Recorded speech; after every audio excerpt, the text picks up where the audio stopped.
Chapter 4, Journey of Fear. It was a Sunday as I remember, not particularly outstanding, which is where the confusion is, but I definitely wasn't at school, so it could have been a Saturday as well. I was meeting Joey that day and he told me to meet him at the boxes. I turned up and there he was waiting for me. We really wasn't there very long before he motioned me to go with him. We crossed the bridge at Bedford House and headed to Morris House.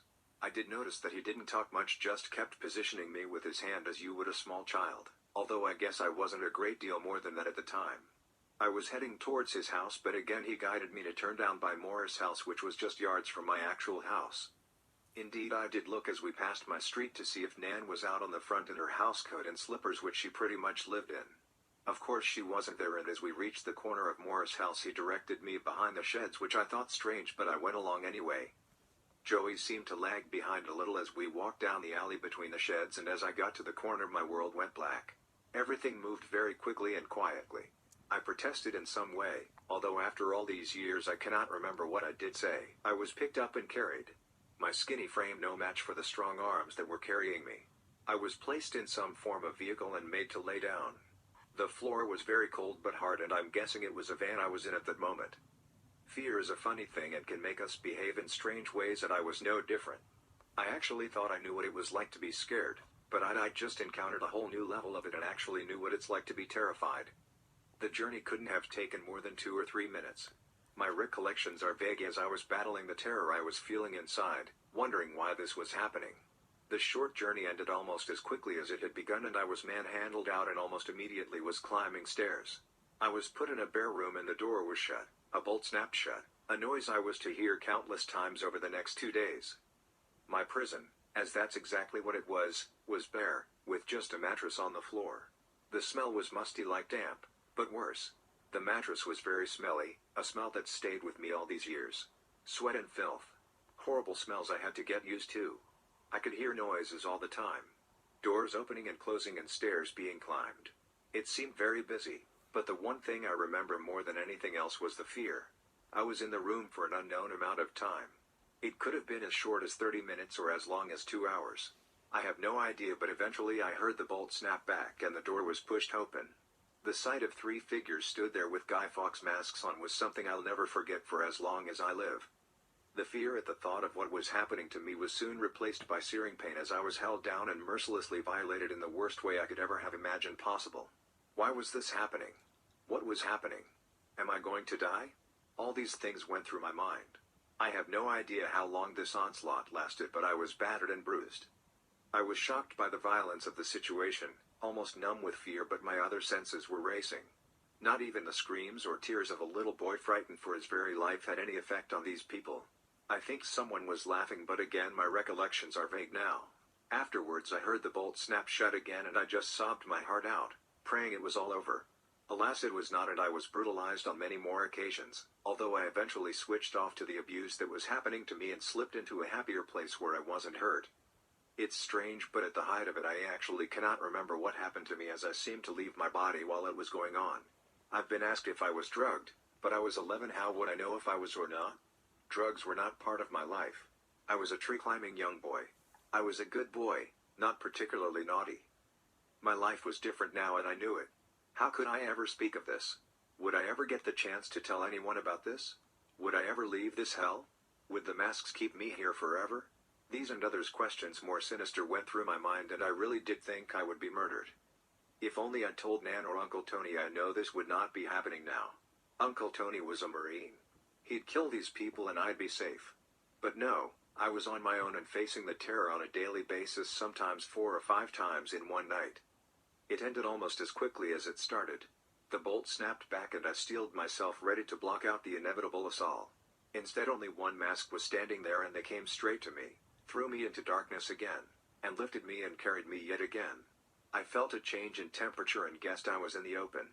The roar of an engine told me I was in a car or van again. As before, I was in there a short while when it stopped, and I was taken from there and carried a short way and forced to sit down. By this time I was absolutely petrified. I had no idea what was about to happen to me, and I must have been there minutes before I dared to open my eyes. Of course I was expecting someone to be there, but to my surprise I was on the steps by the sheds at Morris House alone and safe. I ran the short distance to my house and banged on the door continuously, half expecting to be grabbed again, but my Nan appeared at the door. My lovely Nan, I was safe now, I knew that, and tears running down my face I walked in. Of course it wasn't that easy, and after Nan's initial anger at me for not being home for 2 days, I was able to explain what had happened the third and last time for over 40 years, until I told my friend Sarah, without whom this would still be a dirty secret. Nan didn't say much, but she gave a look that was angry yet distant, and when it finished she gave me a massive Nan cuddle. I now knew I was safe.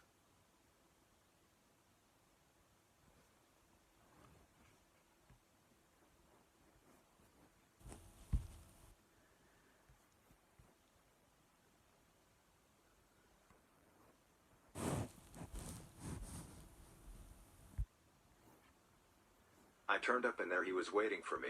We really wasn't there very.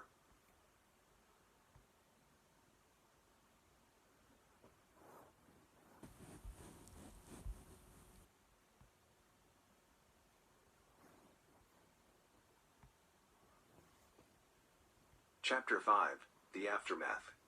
Uncle Tony was a big man and the eldest of my uncles. He'd been out searching for me, as they all would have been.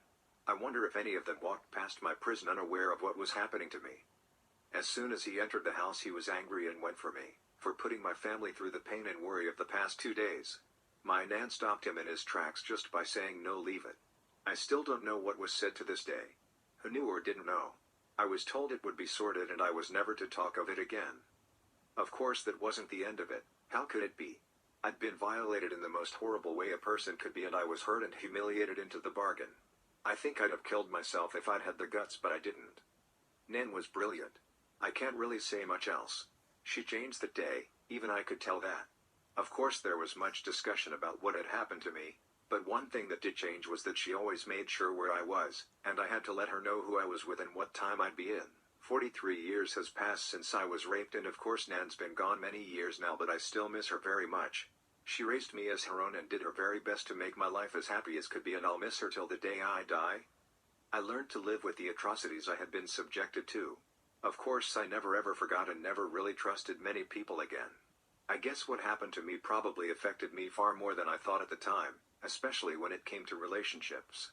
My first proper girlfriend, for instance, didn't come along until after my 18th birthday, and when it came to intimacy I must confess that I had no idea what was expected of me.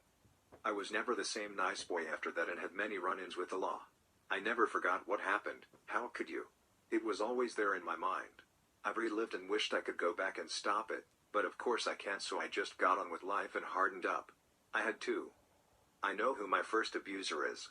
I know his name, where he lived, and his school. He knew I wouldn't talk back then. He took me to Gleaves and showed me off like a piece of meat, window shopping. I know in many ways, compared to people like Jason Swift and Martin Allen, I was very lucky, and those two boys have been a very big part of my recent life. Although they're not here, they've inspired me to research pedophiles from all walks of life, politicians, of whom there are so many, or the clergy, who in my opinion are the biggest abusers of all, and it doesn't matter what religion they belong to either. Rings were allowed to pop up at will, especially in London. It was the heart of the pedophile scene. Playland Amusement Arcade near Piccadilly was a main hive of activity back in the 70s. Charles Hornby, Malcolm Raywood, Abraham Jacobs, and of course Gleaves were at these places, giving the kids money to play machines and getting them food. The consequences were always extreme, and how many of those kids disappeared? Never to be seen again. Maybe we will never know. I'm a grown man now, and I've seen the devastating consequences of not only child abuse, but domestic abuse, both physical and mental, and the effects it has, not only on the victim but their children and their lives. If a small child grows up from a young age witnessing or being a victim of abuse, then they are going to see it as being normal. So should we be so shocked at how many pedophiles and abusers there are in the world? You never forget your abuse, and in lots of cases relive it. I live my life on the edge these days. I don't know from one day to the next if I'm going to be a strong activist trying to support other survivors, or a complete train wreck not leaving my sofa because I'm a frightened child still. On my good days I'm a warrior, and I'll travel the country to support my friends. Friends talk to me on the phone for hours at a time to give me some peace in my crazy mind. I am sure I'd be dead now if it wasn't for some of them. If I could give advice to anyone, it would be this. Firstly, to victims of abuse, never keep this secret, because you won't forget what happened, and sharing with someone you trust will make you feel a floodgate has opened. Secondly, this is for people who have been trusted with this information. Please believe what you are told, as it has taken a lot for this person to confide in you. As hard as it may be to hear it, you could be this person's first and last chance to confide, so you could be their lifeline.